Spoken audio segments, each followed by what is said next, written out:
The 2023 NBA draft has been concluded. There were winners and losers out there. This is Sports Guy talking that you guys are watching and listening to. I am Dustin Tran, your host, as I am here today to give my biggest takeaways from the 2023 NBA draft. There were certainly lots of surprises throughout draft night. Some teams were way more active than others. Before I say anything else though, I want to present you guys with the topic question. So here it is. What are your three biggest takeaways from the 2023 NBA draft? And honestly, I could have made a lot more than three, but there were three main storylines that I really wanted to point out more so than anything else. So when you talk about some of the biggest takeaways, they include the San Antonio Spurs going to be relevant very soon again. I'm thinking about the fact how they picked Victor Wembanyama with the number one overall pick. That was the most obvious number one overall pick selection in quite some time, and he is going to be an excellent player as long as he can stay healthy. The San Antonio Spurs have cap space. They have a boatload of future first-round picks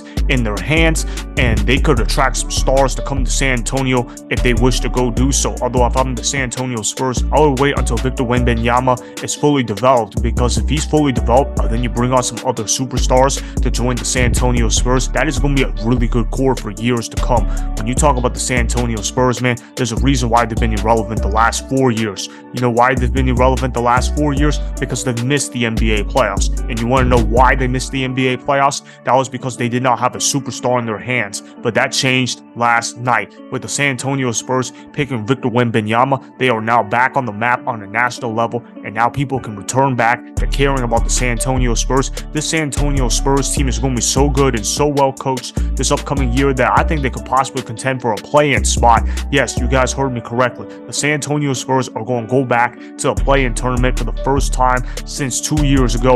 I got the San Antonio Spurs being very relevant sooner rather than later, and I think Victor Wembanyama is going to be the no-brainer pick for Rookie of the Year in the NBA. That's how good I think Victor Wembanyama will be. In fact, I'm going to go as far as to say that Victor Wembanyama will be the best rookie that the NBA has seen in years, and that includes guys like Luka Doncic, that includes guys like Trae Young, and so on. When you talk about Victor Wembanyama, this guy is a game changer, and he is a franchise-altering player. And the San Antonio Spurs, man, there's just something about them getting generational talent at the big man position, because in 1997, the last time that they had the number one overall pick, they used that to select Tim Duncan. So I'm just thinking about how the San Antonio Spurs, they managed to always get generational talent at the big man position, particularly when they have a few down years. Meanwhile, you think about some other teams that have been sucking for a long time, and they don't manage to get any luck whatsoever, and then when they do get luck, they mess up with their pick. I'm going to go ahead and talk about them a little bit later. So that's my number one takeaway from this draft. So I'm just thinking about the San Antonio Spurs. Now, the second takeaway that I want to talk about is the Dallas Mavericks. You guys might be surprised to say, how come I seem to be interested in talking about the Dallas Mavericks? Here's why. Because they made aggressive moves to build around Luka Doncic. They dumped the Davis Bertans contract. They still managed to get a lottery pick out of that. Yeah, they had to move down 2 spots, but if you're the Dallas Mavericks, I don't think they really cared that they had to move down a couple of spots just to free up some cap space for them, because the Dallas Mavericks, they need to open up cap space to potentially re-sign Kyrie Irving, or if they let him walk, maybe they have some cap space to build the rest of the roster around Luka Doncic, because Luka Doncic has 3 years left on that Mavericks contract, and if the Mavericks don't build up a title contending team by then, Luka Doncic might be ready to get up and out of there in Dallas. That's just the reality of the situation for them. So the Mavericks, they need to do everything that they can to build around Luka Doncic. I thought they did an excellent job of doing that in this draft, because they got guys that complement his game really well. The guy that they picked in the lottery, he's going to be able to be an excellent rim protector for the Dallas Mavericks, and he's going to be a lob threat for Luka Doncic, which is something that Luka Doncic desperately needed. You think about how Luka Doncic's basketball IQ is excellent, so that's going to help them out a tremendous amount. And even though he's from Duke, I have to admit, he's a really good player, and the Dallas Mavericks, they kind of low-key got a steal out of him with the 12th pick. And then they also managed to get Rashawn Holmes as well, so I can't complain about that. So the Dallas Mavericks, they're aggressively retooling around Luka Doncic, and they're hoping that he's not going to bail on them in a few years. I mean, we'll see what happens with that, but I thought the Dallas Mavericks, they made some correct steps. Now they just got to handle the Kyrie Irving situation. They got to keep him, but if I'm the Dallas Mavericks, I don't keep him at a max level contract, because Kyrie Irving is not a guy that's going to suit up in a lot of games anyways, but he is a talented player when he does play. Unfortunately, Kyrie Irving barely plays, so that situation is going to be pretty tricky. So I feel like people are going to roast the Dallas Mavericks no matter what's going to happen to Kyrie Irving. You let him walk, people are going to say, oh my God, you let an all-star player walk for for nothing, but you're keeping, people are going to say, oh man, why are you keeping a troublemaker guy at an overpaid price? So the Mavericks are going to be screwed no matter what though. But I thought the Dallas Mavericks, they did a really good job in the draft. And then I want to talk about my final takeaway that I got from this draft. I'm thinking about the Charlotte Hornets. Yes, my Hornets. Michael Jordan was supposedly selling the team, and they announced they sold the team last week. However, that does not mean that Michael Jordan has not stopped controlling the Hornets. Michael Jordan apparently still has say in who we're going to draft. Don't ask me why that is going to be the case, but Michael Jordan has final say in who we draft. And Michael Jordan, again, failed to make the right pick. Michael Jordan picked Brandon Miller over Scoot Henderson. I'm like, how? How, Michael Jordan? Come on, man. Everybody knows that Scoot Henderson is the better player. Yeah, Scoot a little raw? Heck yeah, he's raw. But you know what? Scoot Henderson is going to be a future all-star player, and he might even be a future MVP candidate. And we passed up on Scoot Henderson to pick Brandon Miller?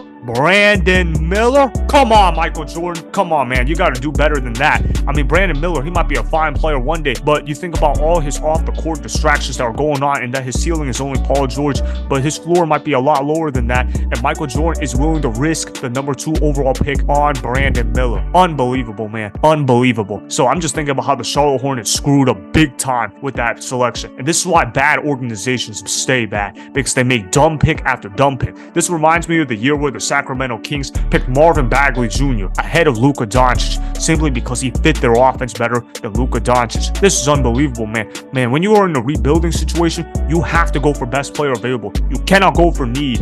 And the Charlotte Hornets, they went for need, and now they're going to pay the price a few years down the line. A team with Brandon Miller and LaMelo Ball is not going to do much of anything. Now, they had drafted Scoot Henderson. Maybe they could have traded away LaMelo Ball for a bunch of future first-round picks. So the Charlotte Hornets screwed up big time. And even if they didn't want to do that, I think a backcourt of LaMelo Ball and Scoot Henderson could have possibly worked. Either way, though, you got to take the best player available and let the players figure it out. And that's how you build the team. That's how winning organizations win. And the Charlotte Hornets are a losing organization, and they know nothing but lose all the time. And that's my problem with the Hornets. They just lose all the time. And it seems like they do nothing but shoot themselves in the foot year after year after year, because they make bad selection after bad selection at the top of the lottery. And this is why people get frustrated with the Hornets, man, because of stuff like this. This is why the Hornets have only made the playoffs 3 times in the last 2 decades. That was a horrible pick by the Charlotte Hornets, in my opinion. Now, as far as talking about the biggest winner of this draft, I'm going to go ahead and pick the Houston Rockets. I know that I could have gone with the San Antonio Spurs. I could have gone with the Dallas Mavericks, and I think those teams had really good drafts, but I'm going to go with the Houston Rockets because they got Amen Thompson, point guard from the overtime elite. I thought Amen Thompson is a pretty good player. He's a scrappy guy. Yeah, he's not necessarily a fully developed player, but that's okay. Ime Udoka is going to develop him up. The Houston Rockets, they look like they have a bright future right now. They made some solid picks in the last few years. It's just that they've had bad coaching, but now they got a good coach, so expect the Houston Rockets to be relevant sooner rather than later. And I really like who they picked at pick 20. They picked Cam Whitmore, a small forward from Villanova. He's got an NBA-ready body. The fact that he fell to the 20th pick was crazy to me. I can't believe that he fell down that far in the draft, but hey, his loss is the Rockets game, so I'm thinking about how the Houston Rockets were able to stack some more talent onto their team. So I'm going to go with the Houston Rockets as the biggest winners in this draft, just because of the fact that they maximized the amount of first-round picks that they had in the war chest of assets. So I got to give the Houston Rockets tremendous credit. And the biggest loser, I thought about going with the Charlotte Hornets, but they saved themselves with the 27th pick in the 2023 NBA draft, because they actually did pick a good player with the 27th pick. I actually like who we picked. That being said, though, the Charlotte Hornets are definitely up there in terms of biggest loser. But to me, the biggest loser of this draft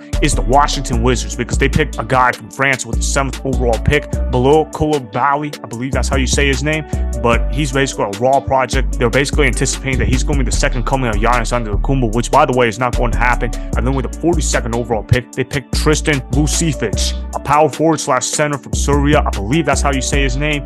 But the Washington Wizards, they picked some players that may never be major contributors in the NBA. They're not really getting better anytime soon, and they picked some guys that I do not believe have that much star potential in them. When you talk about the Washington Wizards, they've done a horrible job maximizing their assets. The fact that they didn't even get a first-round pick out of the Bradley Beal trade, that was embarrassingly awful.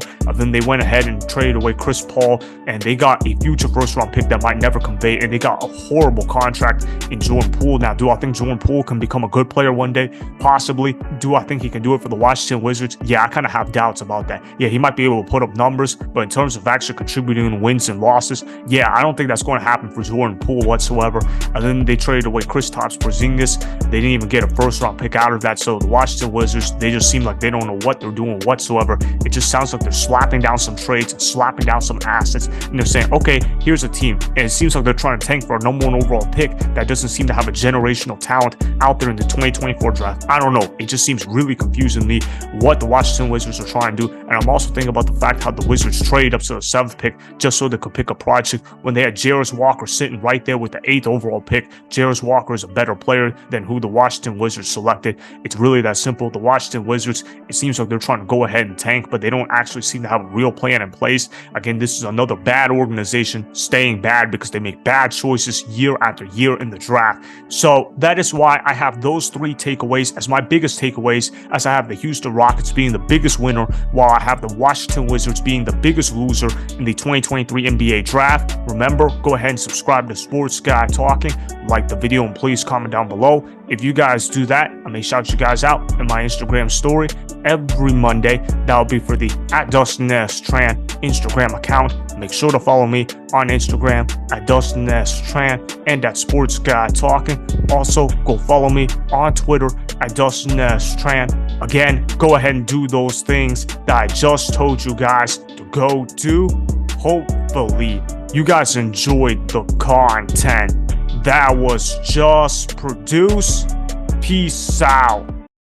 I hope you enjoyed that video. Want more Sports Guy Talking, the home of great sports content? Make sure you click that subscribe button to get the latest from Sports Guy Talking. Go ahead and like the video, comment down below, check the description box on the video in order to follow my Instagram and Twitter. Also, be sure to check out more of the best clips from the YouTube channel Sports Guy Talking.